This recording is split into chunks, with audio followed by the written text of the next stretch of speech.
اعوذ باللہ من الشیطان الرجیم بسم اللہ الرحمن الرحیم۔ السلام علیکم 5 کلاس۔ آج ہم باب نمبر 100 میں سیرت طیبہ لیسن نمبر 3 ہجرت مدینہ پڑھیں گے۔ درست جوابات کی نشاندہی کیجیے۔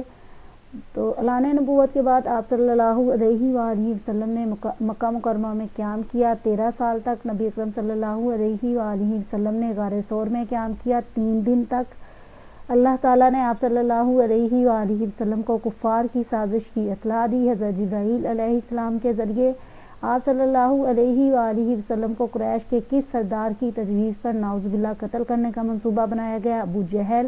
آپ صلی اللہ علیہ وآلہ وسلم نے اسلام کی پہلی مسجد تعمیر کی۔ قباء میں خالی جگہ پر کیجیے۔ ہجرت کا لفظی معنی اپنا وطن یا علاقہ چھوڑ کر دوسری جگہ آباد ہونا ہے۔ ہجرت کے وقت نبی اکرم صلی اللہ علیہ وآلہ وسلم سورہ یاسین کی تلاوت کر رہے تھے۔ دارالندوا قریش مکہ کی پارلیمنٹ تھی۔ حضرت ابو بکر رضی اللہ تعالیٰ عنہ کے بیٹے قریش کی تمام نقل و حرکت کی خبر پہنچاتے رہے۔ نبی اکرم صلی اللہ علیہ وآلہ وسلم نے مدینہ منورہ میں اسلامی ریاست کی بنیاد رکھی۔ درج ذیل سوالات کے مختصر جوابات دیں۔ آپ صلی اللہ علیہ وآلہ وسلم نے ہجرت مدینہ کے موقع پر حضرت علی رضی اللہ تعالیٰ عنہ کو کیا حکم دیا؟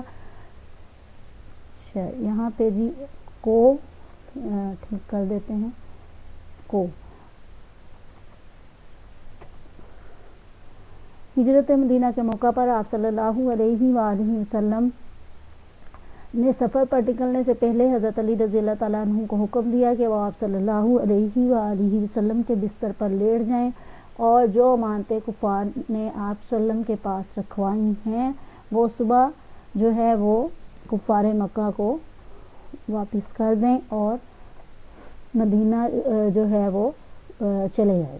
ہجرت مدینہ کے 2 اسباب لکھیں۔ ہجرت مدینہ کے درج ذیل اسباب ہیں: کفار مکہ نے آپ صلی اللہ علیہ وآلہ وسلم اور آپ صلی اللہ علیہ وآلہ وسلم کے ساتھیوں کو مکہ مکرمہ میں بہت ستایا۔ مدینہ میں اسلام تیزی سے پھیل رہا تھا، اس لیے آپ صلی اللہ علیہ وآلہ وسلم نے مسلمانوں کو مدینہ کی طرف ہجرت کی اجازت دے دی۔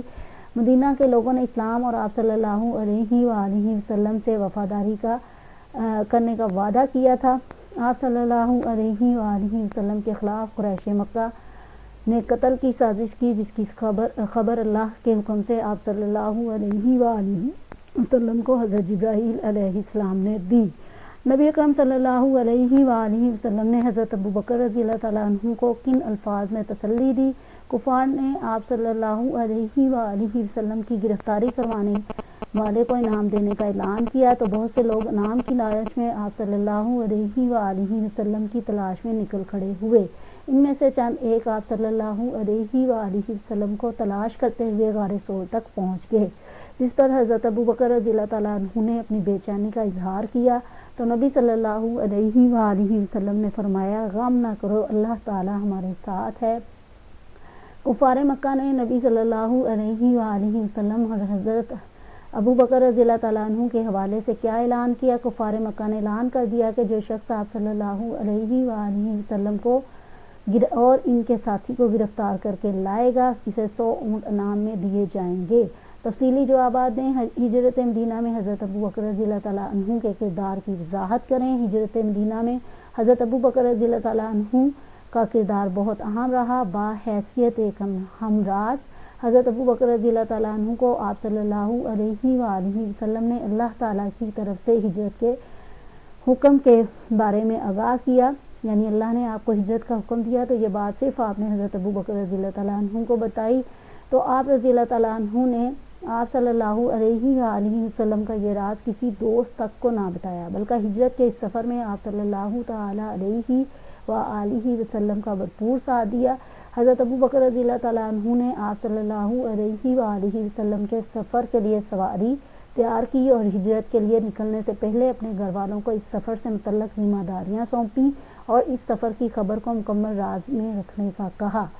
بحیثیت ایک وفادار دوست حضرت ابو بکر رضی اللہ تعالیٰ عنہ ایک سچے اور وفادار دوست ثابت ہوئے اور تمام سفر میں آپ صلی اللہ علیہ وآلہ وسلم کا ہر طرح خیال رکھا۔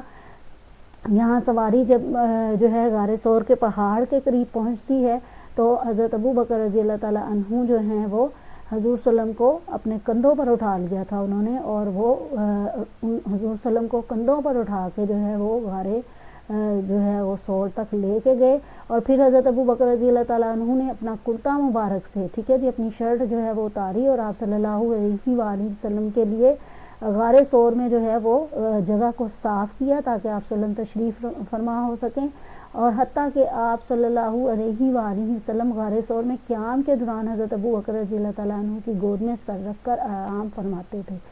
باحیثیت محافظ حضرت ابو بکر رضی اللہ تعالیٰ عنہ نے نہ صرف غار میں موجود سانپ کے ڈسنے سے آپ صلی اللہ علیہ وآلہ وسلم کو بچایا، بلکہ اپنے بیٹے کے ذمہ لگایا کہ وہ قریش کی تمام نقل و حرکت کی خبر کسی کے علم میں لائے بغیر آپ رضی اللہ تعالیٰ عنہ اور نبی اکرم صلی اللہ علیہ وآلہ وسلم تک پہنچاتے رہیں۔ باحیثیت میزبان حضرت ابو بکر رضی اللہ تعالیٰ عنہ نے اس سفر میں آپ صلی اللہ علیہ وآلہ وسلم کے میزبان کا کردار بھی بخوبی جو ہے وہ نبھایا۔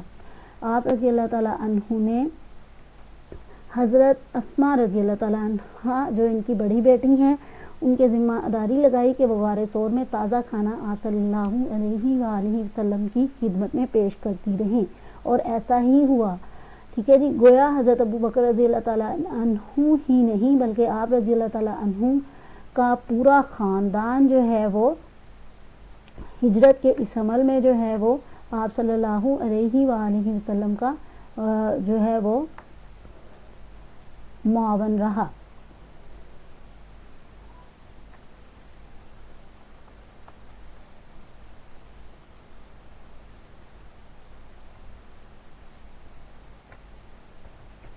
اوکے جی، ہجرت مدینہ کے نتائج پر نوٹ لکھیں۔ ہجرت مدینہ کے درج ذیل نتائج ہیں۔ ہجرت مدینہ کے بعد آپ صلی اللہ علیہ وآلہ وسلم نے مدینہ منورہ میں اسلامی ریاست کی بنیاد رکھی۔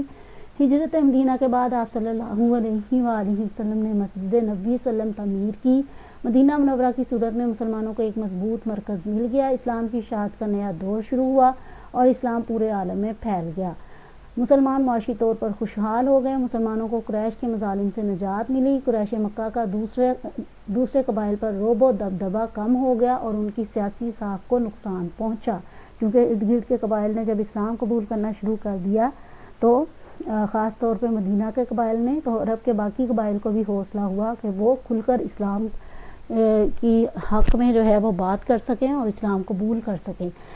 مدینہ کا پرانا نام کیا تھا؟ یثرب تھا۔ آپ صلی اللہ علیہ وآلہ وسلم کی آمد پر یثرب کا کیا نام پڑ گیا؟ مدینہ النبی صلی اللہ تعالیٰ علیہ وآلہ وسلم، اور پھر آخر میں مختصر ہوتا ہوتا یہ مدینہ رہ گیا ٹھیک ہے جی۔ ہجرت مدینہ نبوت کے کس سال کی گئی؟ 13ویں سال کی گئی۔ مسجد قباء کو اور کیا کہا جاتا ہے؟ مسجد تقویٰ یعنی پرہیزگار لوگوں کی مسجد بھی کہا جاتا ہے۔ آپ صلی اللہ تعالیٰ علیہ وآلہ وسلم کی مدینہ میں میزبانی کا شرف کس کو حاصل ہوا؟ حضرت ابو ایوب انصاری رضی اللہ تعالیٰ عنہ کو یہ شرف حاصل ہوا۔ بچیوں نے آپ صلی اللہ تعالیٰ علیہ وآلہ وسلم کی آمد پر کیسے استقبال کیا؟